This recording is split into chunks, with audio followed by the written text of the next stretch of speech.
सद्दाम की फांसी पर अमरीकी फौजी भी रोए थे। अमरीकी सिपाही सद्दाम के दोस्त बन गए थे। अमरीकी फौजी के चश्म कुशा इंकशाफ।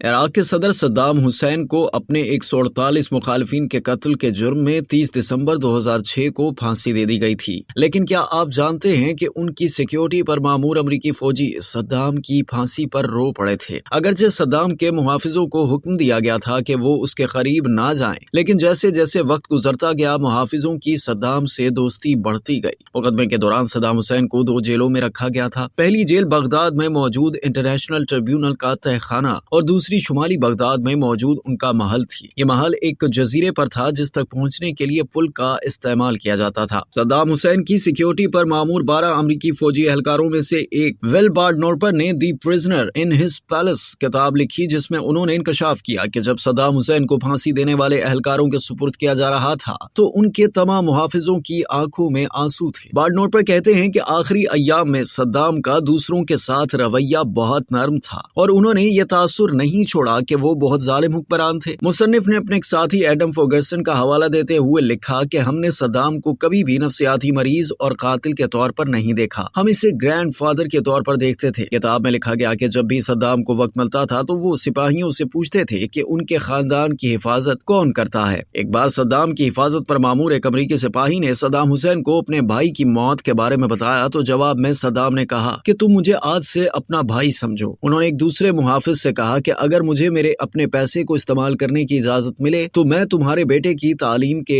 अखराजात अदा करने के लिए तैयार हूँ। बार्डनोर्पर कहते हैं कि हमने सद्दाम को उससे ज्यादा नहीं दिया जिसके वो हकदार थे, लेकिन हमने कभी भी उनकी तस्दीक नहीं की। मुसन्निफ बार्डनोर्पर के मुताबिक एक शब हमने देखा कि एक 20 साल सिपाही डोसन अपने साइज से बड़ा सूट पहनकर घूम रहा था। बाद में पता चला कि उसने सद्दाम हुसैन की जानिब से तोहफे में दिया गया सूट पहन रखा था। एक अमरीकी सिपाही एडम रुथरसन ने साथ ही बार्डनोर्पर को बताया कि जब सद्दाम को फांसी दे दी गई हमें लगा हमने उससे धोखा दिया है। हम खुद को कातिल तस्वुर करते थे। हमें लगा जैसे हमने एक ऐसे शख्स को कत्ल कर दिया है जो हमारे बहुत करीब था। जब सद्दाम को फांसी दे दी गई और उनकी लाश को बाहर लाया गया तो बाहर मौजूद हुजूम में शामिल लोगों ने उन पर थूकना शुरू कर दिया और उन्हें गालियां देने लगे। 12 में से एक ने कोशिश की कि वो हुजूम को ऐसा करने से रोके, ताहम उनके साथियों ने उसे वापस खींच लिया। एक और सिपाही स्टीव हिचिंसन ने अमरीकी फौज से इस्तीफा दे दिया। स्टीव के मुताबिक उन्हें कहा गया था कि वो सद्दाम की लाश की बेहुरमती करने वालों से ना उलझें। मुसन्निफ ने लिखा कि अपने आखिरी अय्याम में सद्दाम को तवक्को थी कि उन्हें फांसी नहीं दी जाएगी। 30 दिसंबर 2006 को सद्दाम हुसैन को सुबह 3 बजे उठाया गया और उन्हें बताया गया कि उन्हें कुछ ही देर में फांसी दे दी जाएगी। सद्दाम को मायूसी हुई। वो खामोशी से जाकर नहाए और फांसी के लिए खुद को तैयार करने लगे। अपनी फांसी से कुछ ही देर पहले सद्दाम ने स्टीव को बाहर बुलाया और अपनी कलाई पर बंधी घड़ी उसे दे दी। वो घड़ी अब तक जॉर्जिया में स्टीव के घर में महफूज है।